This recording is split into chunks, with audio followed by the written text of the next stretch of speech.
Hello, hello.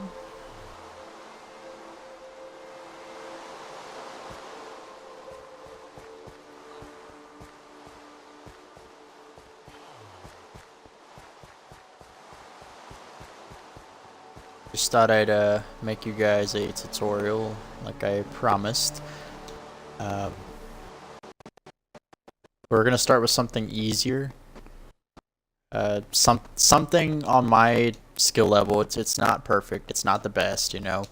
Um, my style is my style. I don't promise that it's the best out there, nor do I promise it's crappy. By no means. It's quality. I think so.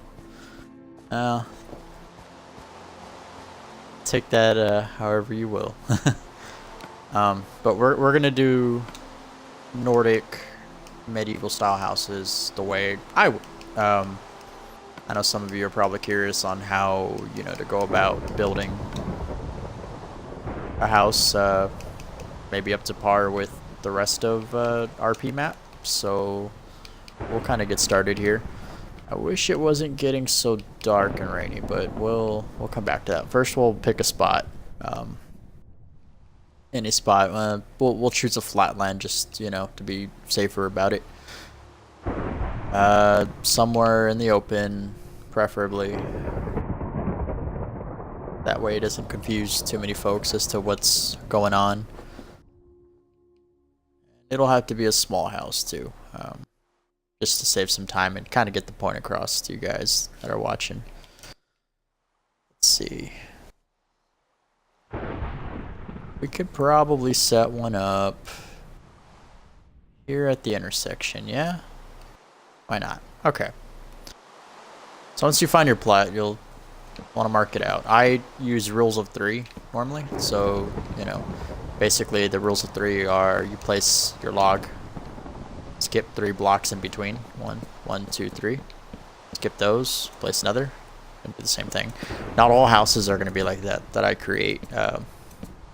I've done it long enough to where I can kind of eyeball it and make up my own measurements, but this is a good starting, area if you're just starting to build houses. We'll make this a sort of medium-sized house, pretty decent. Skip another 3, 1, 2, 3, and I do apologize if the texture pack's a little an eyesore. Kinda want to set the rain off, just so you guys can clear it, or see clearly. Boys and girls in the game, I do apologize. And they're probably freaking out right now. Okay, so once you have your base size, you'll want to start planning out the walls.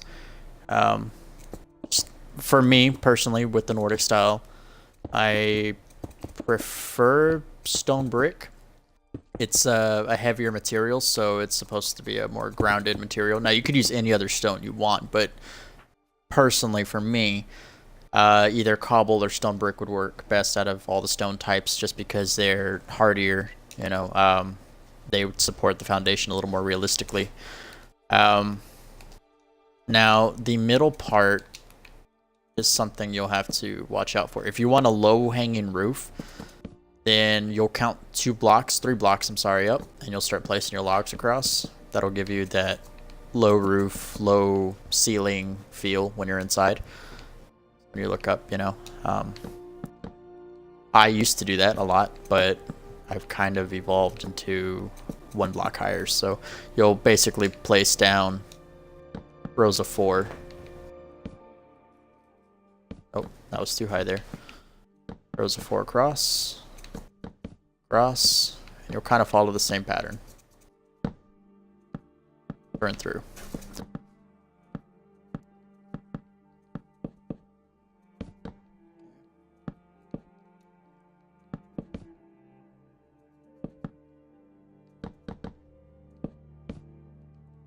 I do apologize. There will be no editing in this. I'm not quite at that recording level yet. I just feel like this is an easier way, a raw footage kind of thing. So it's just my way of doing it. Okay, so that looks pretty simple, pretty boxy. It does not in any way doesn't look like it's professional at all, or you know, higher level build yet. But we'll get there. This is the point of the video. We're gonna work there, little by little. Next step, you will start planning out whether or not you want a roof or you want 2-story high structures. If you're doing two or more stories, and I guess in this video we can just do that for argument's sake. We can cover all grounds in one go. We'll start doing the same thing we did at the bottom and start working up all the poles, the log poles here, to about the same height. All right, so the same rule will apply that you did down there. You'll want to start selecting some slabs for the interior. I personally do spruce for a particular reason, which you'll see in a bit. I also like to make sure all of my floors are connected like this, look like they have a little bit of support with beams going across. That way when you start throwing down slabs, it'll make a little more sense.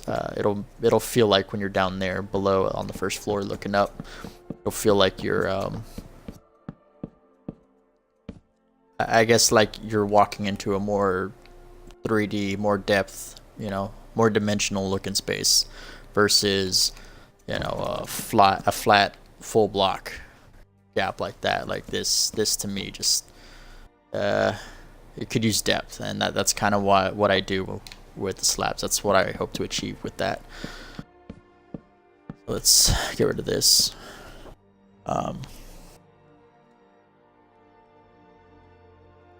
I do take my inspiration from a lot of Minecraft builders on YouTube, from Jamsy Boy to Ducon Red, Jaracraft, Lord Dacker, all of my favorite Minecraft YouTube builders. Medieval, particularly, especially medieval style is what they specialize in.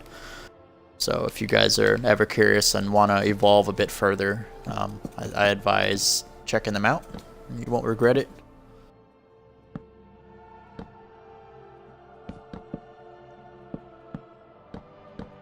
Alright, we'll just finish this.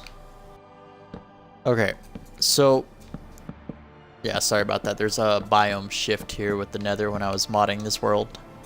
I do apologize. Okay.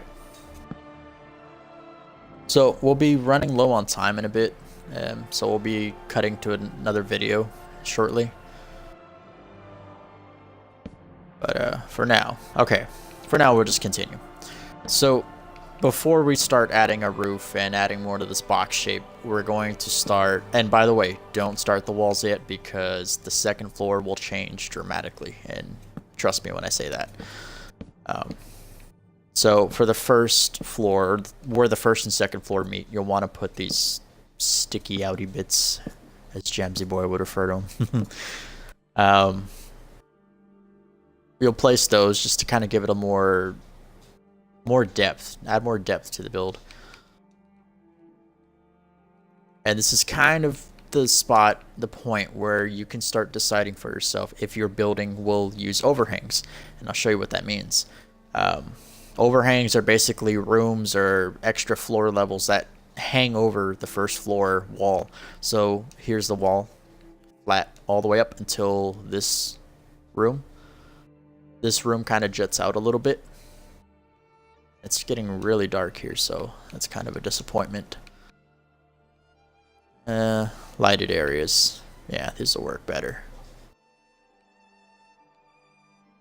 So you have this flat wall, flat wall, flat wall, second floor. By third floor, this part sticks out considerably more by 2 blocks. That block and then that wooden one right there.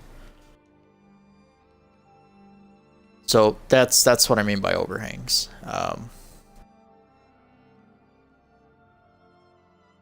So let's get some torches just in case, so we can quickly hop back into this when I restart the video. For the base, before we cut this one out, for the base of this structure, you'll just want to add walls of your choice. This, I would advise this be the only level you add a wall to for now, because this will more or less be set in stone towards the end. So you can choose from cobble, you can choose from wood. I personally, I continue to use cobble all the way through. To me, it feels a little more Nordic, a little more cold and hardy, and you know, it represents that kind of culture a little bit more. But this is all interchangeable. If you're doing elven builds, if you're doing straight up English medieval to desert, you know, builds, it would be, you'd follow the same pattern, rules of 3 to 5 if you're just starting out. Use a heavy type of stone for the base support, and then follow up with any type of block for the wall. That block will set the tone for the rest of the build after that. So we're going to go ahead and end this clip here. We'll go ahead and end this clip here, and then we'll continue up on the next one.